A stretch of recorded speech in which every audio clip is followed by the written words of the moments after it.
You're 24 years old, and the word criminal doesn't apply to you. That is the first, most important thing to grasp. In your mind, you're just someone who handles errands. More specifically, you run them for a man named Denny. He oversees a trio of dry cleaning establishments in your local area and pilots a vehicle that costs more than your childhood home. Denny laid out the job for you in the vinyl booth of an Applebee's over a plate of shared mozzarella sticks. His tone was as casual as if he were describing a data entry position. Your task is to visit banks. You will be depositing cash. Each deposit must remain below $9,000. You'll distribute these deposits among various branches on different days into separate accounts. You are to dress like a normal person. You are to behave like a normal person. To any outside observer, you are just an ordinary guy making routine deposits. The reason for the sub $9,000 figure is something Denny conveniently omitted, and you knew better than to inquire. A quick search later revealed the truth. Any amount exceeding $10,000 automatically generates a report to the federal government. Below that line, a transaction is just noise, statistically invisible. You've become a human paper shredder, transforming large sums into small, forgettable pieces that dissolve into the financial system without raising a single flag.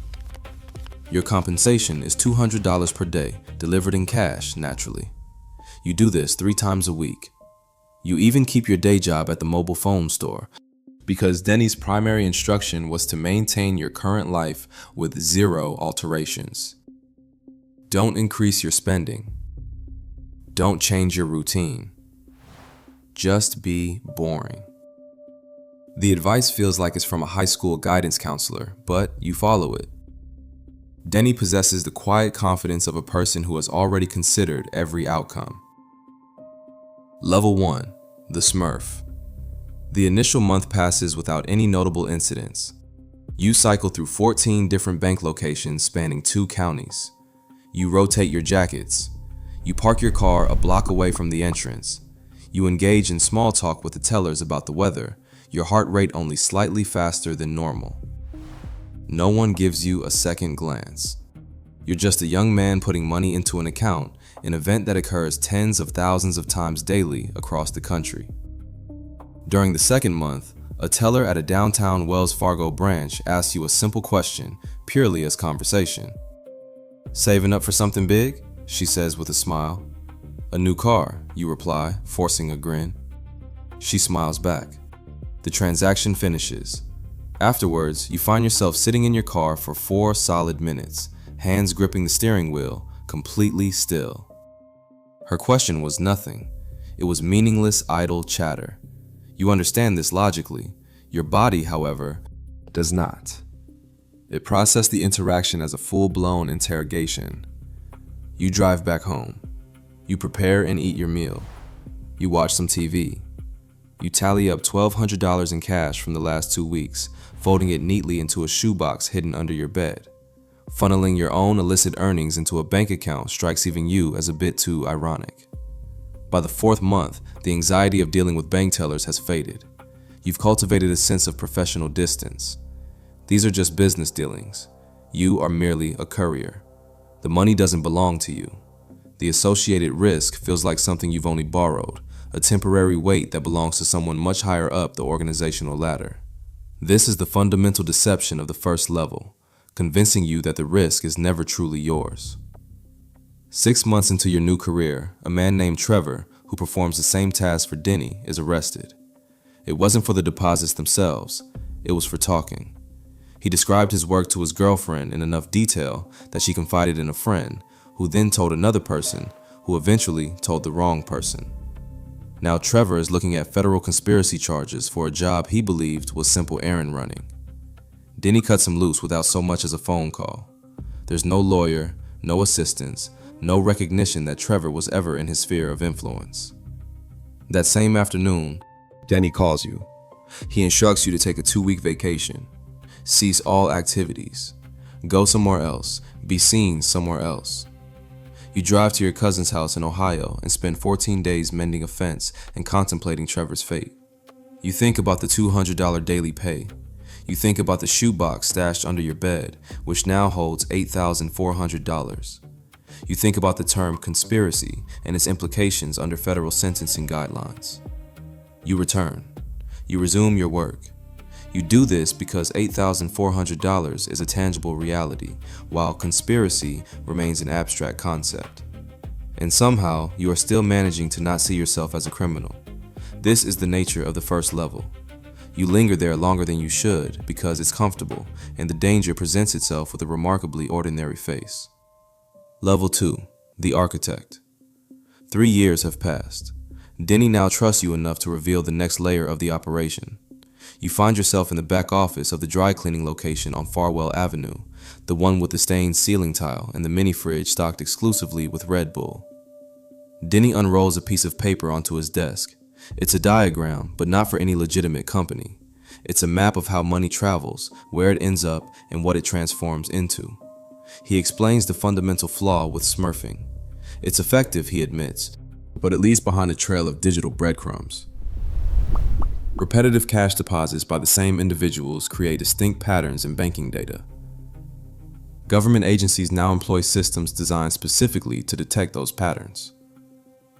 The new strategy isn't to be less suspicious, it's to be legitimately suspicious. In other words, you need a genuine business that handles large amounts of cash, makes regular deposits, and can serve as a vehicle for the dirty money. Your new assignment is to oversee 2 such businesses, a laundromat in a neighborhood where cash is king, and a food truck that services night markets and festivals where cash transactions are the norm and notoriously hard to audit. Both ventures are completely real. They possess actual equipment, have a payroll of real employees, and serve actual customers.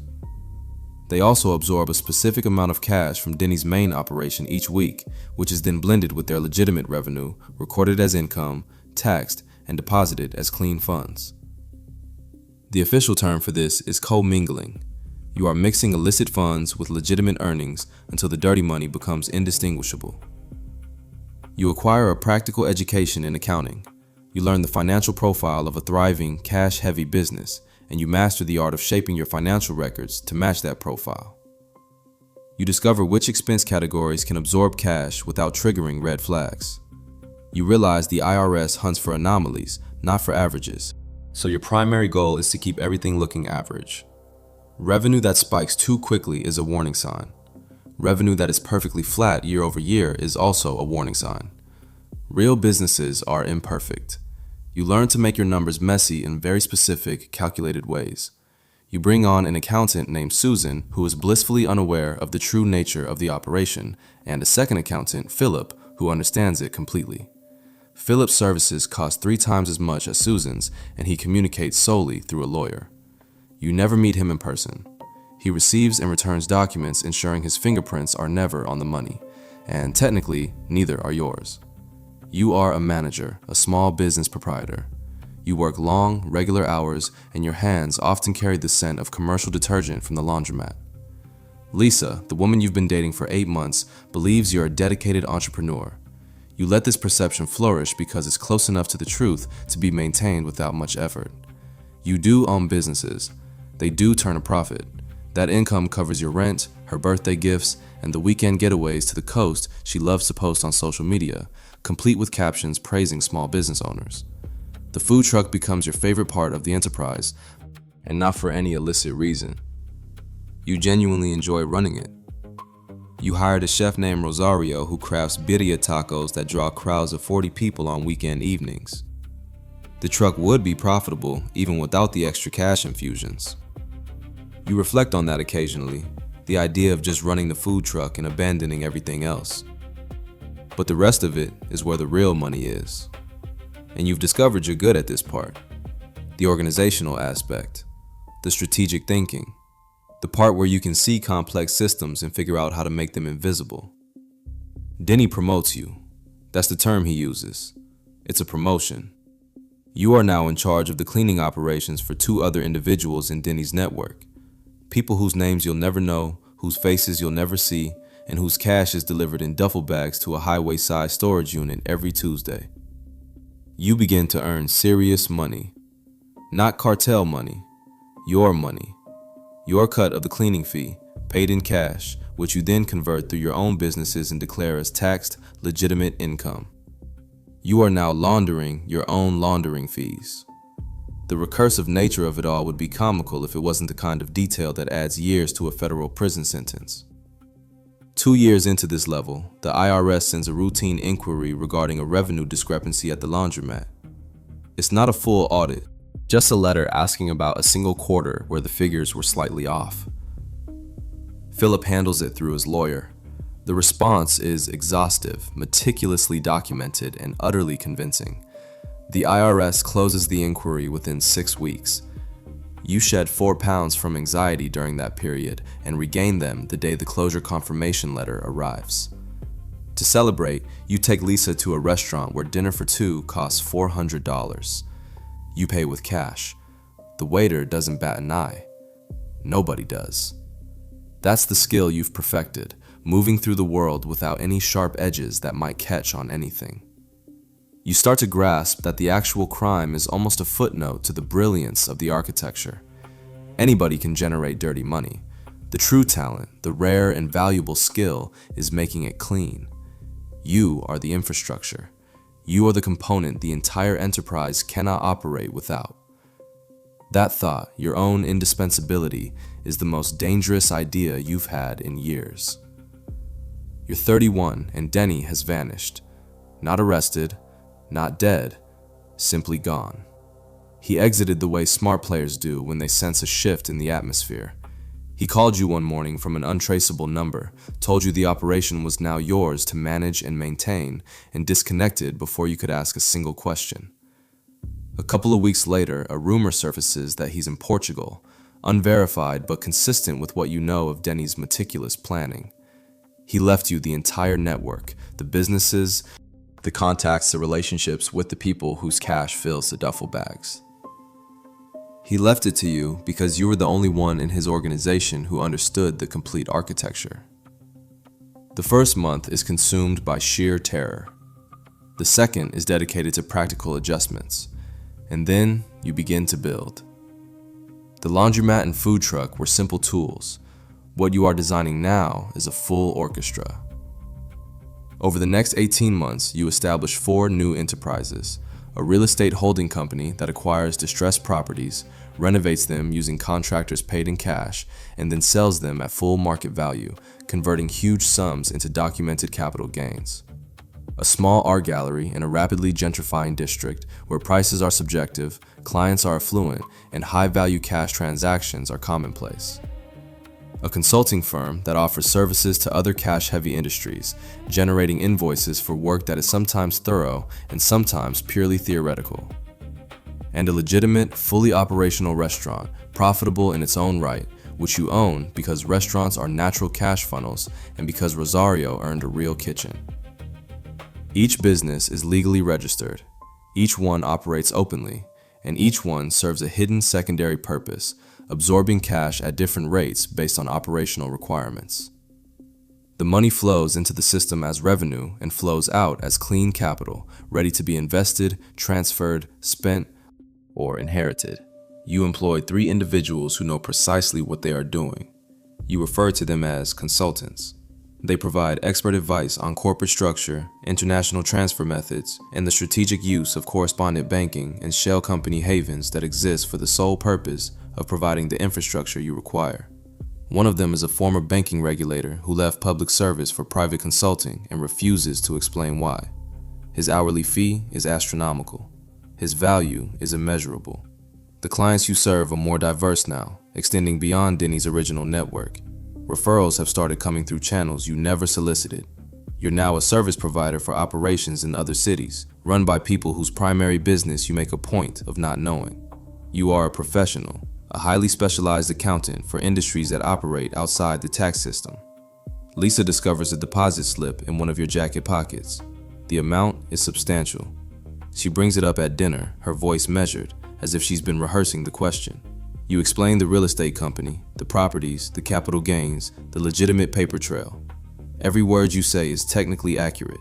She senses that it's an incomplete story, but she accepts it anyway, because the life you've constructed around that partial truth is comfortable, and she loves you, and some questions are easier left unanswered. You tell yourself you're protecting her. This is partly true, but you are also protecting the operation. Because a partner who knows too much is a liability, and an ex-partner who knows too much is a catastrophe.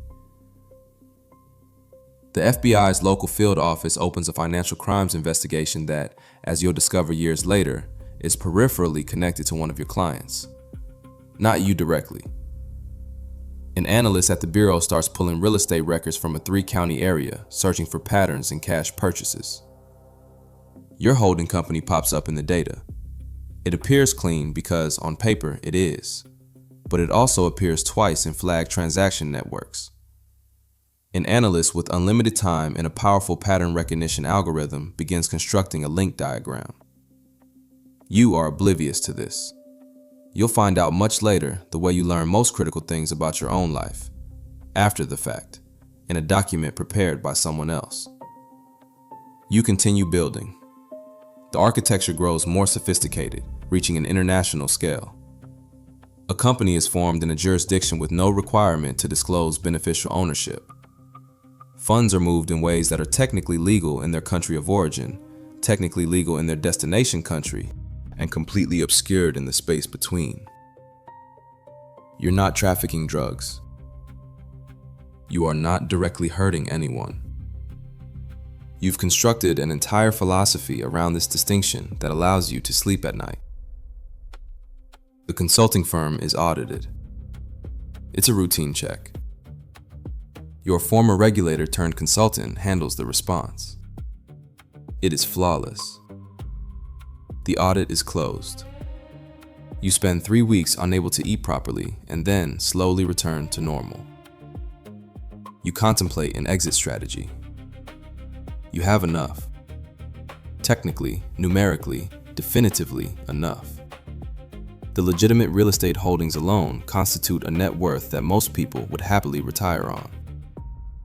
You could halt everything. Legitimize the remaining assets.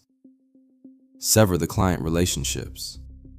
Let the entire architecture go dormant and then dark. But you don't stop, because the architecture itself has become the entire point. The money is now just a byproduct of the system's elegance. You are the most skilled practitioner you've ever encountered, and the work provides a satisfaction that has no name.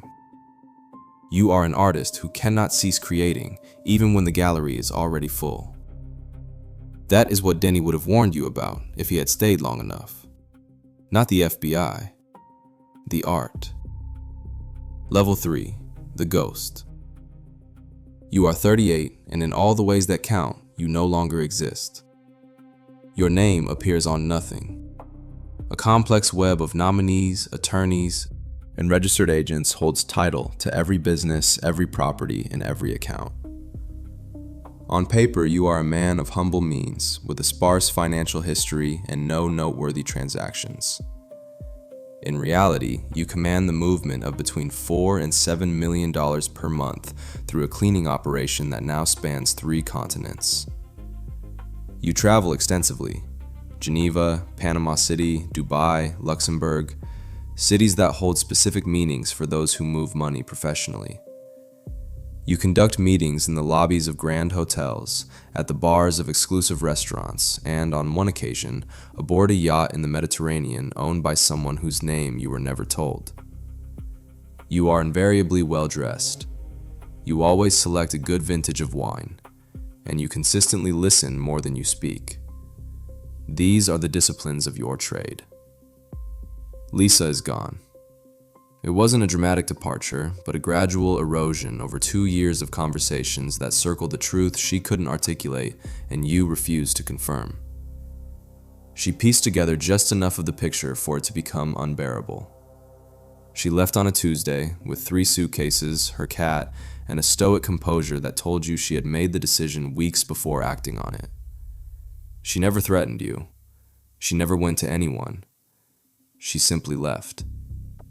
You have a lawyer in Zurich, a banker in Luxembourg, an accountant in Singapore, and a fixer based in Miami who manages problems in the Western Hemisphere that demand a physical presence. You have associates in each city who are not quite friends, but something adjacent to it. The FBI investigation you are unaware of now has a code name: It has a dedicated team. It has a wall in an office with a large diagram on it. Your name is not yet on that wall, but a question mark is, right where your name will eventually be. The analyst who initiated the investigation received a promotion. Her replacement is less intuitive, but far more systematic. He feeds the transaction data through newer, more advanced models. The question mark on the wall begins to take on a definite shape. You are in Dubai when your Miami fixer contacts you on a phone you replace every 6 weeks. He informs you that one of the client organizations has been compromised. A federal investigation, multiple arrests, and cooperation is highly probable. You have built firewalls for this exact scenario. The architecture was designed so that any single point of failure could be isolated and contained. The client doesn't know your name. They only know a contact who knows another contact. The chain is long and deliberately convoluted. You spend the next 72 hours executing a contingency plan you devised 3 years prior. Accounts are closed. Businesses are restructured. One shell company dissolves into nothing, while another, dormant for 2 years, is activated in a different jurisdiction. The money moves. The architecture shifts. By the time any cooperating witness could theoretically point a finger in your direction, the target they are pointing at no longer exists in its previous form. You are in Singapore when your Zurich lawyer sends a message through a secure channel. The message consists of just 4 words. The weather is changing. You have had a protocol for this message since level 2. You initiate it immediately. Over the next 4 months, you begin the systematic closure of all operations. It's not a rapid, obvious shutdown that would create a new pattern. It is slow, professional, like a surgeon closing an incision 1 layer at a time. Clients are referred to other providers. Associates are paid their final share and given no forwarding information. The architecture is dismantled from the outside in, leaving the core intact while all visible surfaces vanish. By the 5th month, you are left with what you always intended as your exit strategy: the legitimate real estate portfolio, the restaurant, and a meticulously structured investment fund that represents a decade of clean capital fully integrated into the legal economy. The paper trail supporting these assets is deep, well documented, and was built from the very first transaction to withstand scrutiny. You are, legitimately and documentably, worth $8 million. You purchase a house in a country with a favorable residency program and a deep-rooted tradition of financial privacy. Not to hide, but to finally stop. You are finished with hiding. You are simply stopping. You sit on a terrace that overlooks the water, drinking coffee, watching boats, and feeling something you haven't experienced since your early 20s. Stillness. The absence of the machine's hum. The quiet in the space where the calculations used to run endlessly. It lasts for months. Level 4. The Reckoning. The indictment is delivered on a Thursday. You are in your house on the terrace when your Zurich lawyer calls. Not on a secure line, just his voice on a regular phone. The time for operational security is over. All that's left is the human part of the conversation. He outlines the case against you. A federal indictment for conspiracy to commit money laundering and conspiracy to engage in transactions with criminally derived property. There are additional counts under the RICO Act, linking your operation to 2 client organizations that have now fully cooperated with the government. The cooperating witnesses include one of your former associates, a man who knew less than he thought, but more than enough. The financial forensics have finally connected your name to the question mark that has occupied a space on the FBI's wall for 6 years. The architecture held. The system itself never failed. What failed was a single human associate who, facing his own legal peril, traded what he knew for what he needed. You designed redundancies for this. You minimized the blast radius as much as any person could. But you cannot design a system that is immune to human nature. You knew this, and you built it anyway. Your lawyer explains your options. Extradition is a theoretical possibility, but a slow, practical reality. You could stay where you are for a period measured in years while the legal battle unfolds. Or you could return voluntarily. You choose to return voluntarily. not out of any sense of nobility. You are 44 years old and have spent 2 decades calculating exit strategies. This is the only move left that grants you any agency in how the next chapter of your life will begin. The plea negotiations stretch on for 8 months. Your lawyer is expensive and brilliant.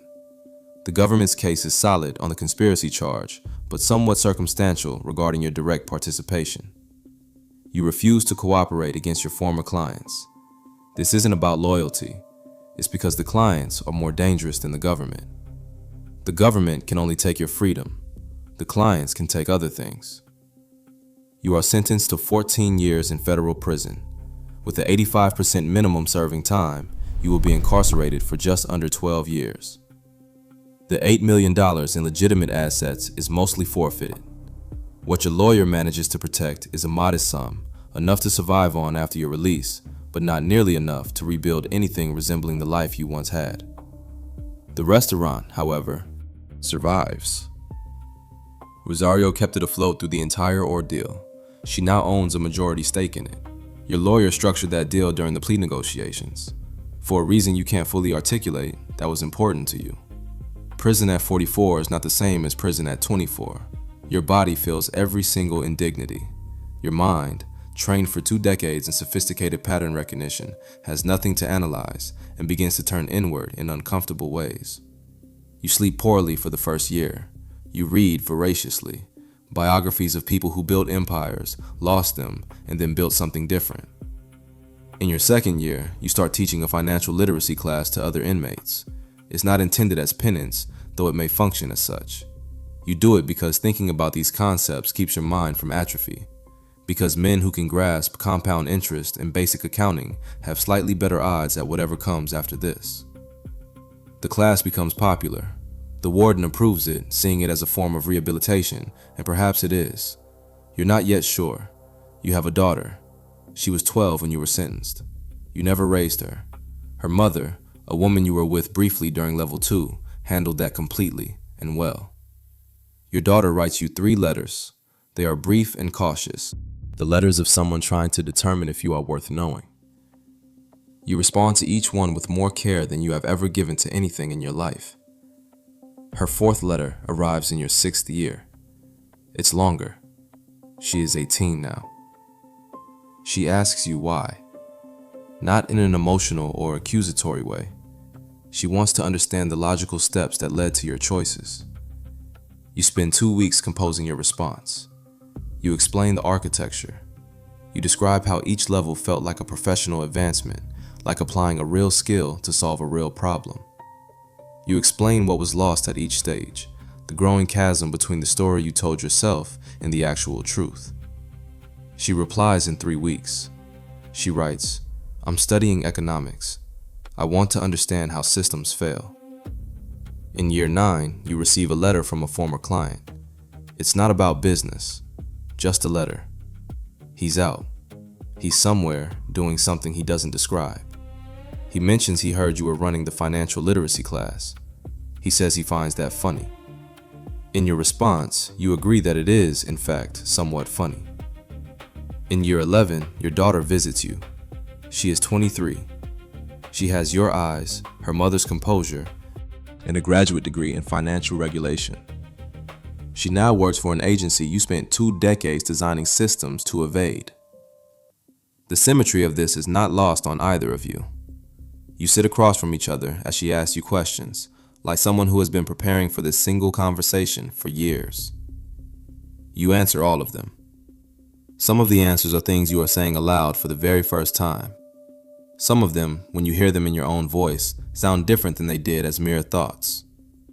She comes back the next month, and the month after that.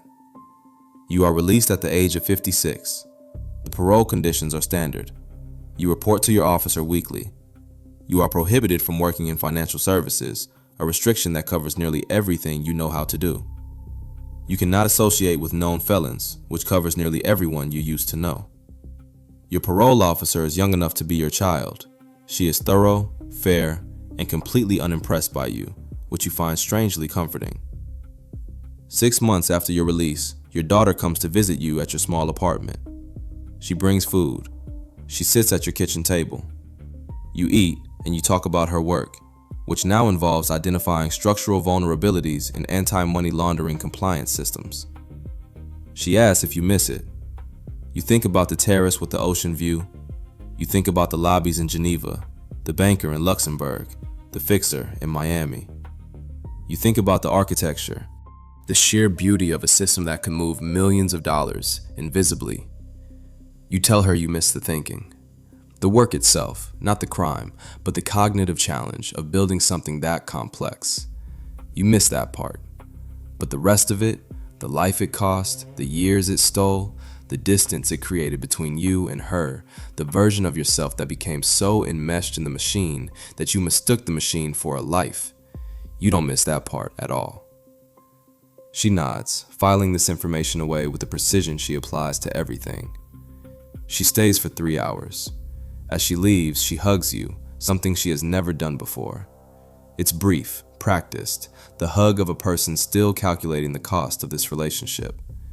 You understand that calculation completely. You spent a career making similar ones. The only difference is that this one actually matters. After she's gone, you return to the kitchen table. The apartment is silent. You make coffee. You sit. You think about systems, how they are constructed, how they break, how the failure is almost always designed into them from the very beginning. A faulty structural assumption, a load-bearing wall that was never as strong as the blueprint claimed. You think about what you would say to the 24-year-old version of yourself, the one depositing cash into 14 separate bank accounts and calling it an errand. You think about the precise words you would use. Then you think about whether he would listen. You already know the answer. You lived it. The coffee grows cold. The apartment remains quiet. Outside, the city continues its ordinary transactions, money changing hands in ways that are mostly legal, mostly documented, mostly visible to the systems designed to see them. You built a career in the space between mostly and entirely. That space is smaller now than when you started. The systems have improved. The algorithms have grown smarter. The question marks on FBI walls get names attached to them much faster than they used to. Somewhere, right now, a 24-year-old is making a deposit just under $10,000, calling himself an errand runner and thinking the risk belongs to someone else. You drink the cold coffee. You make no attempt to find him. Some things can't be stopped from the outside. Some things a person has to follow all the way to the end before they can understand where the end really is. You understand where the end is. You're sitting in it. That ought to be enough. On most days, it is. And if you've ever wondered about the hidden systems that run the world, maybe you'll consider subscribing. We break down a new one each week. Thanks for watching.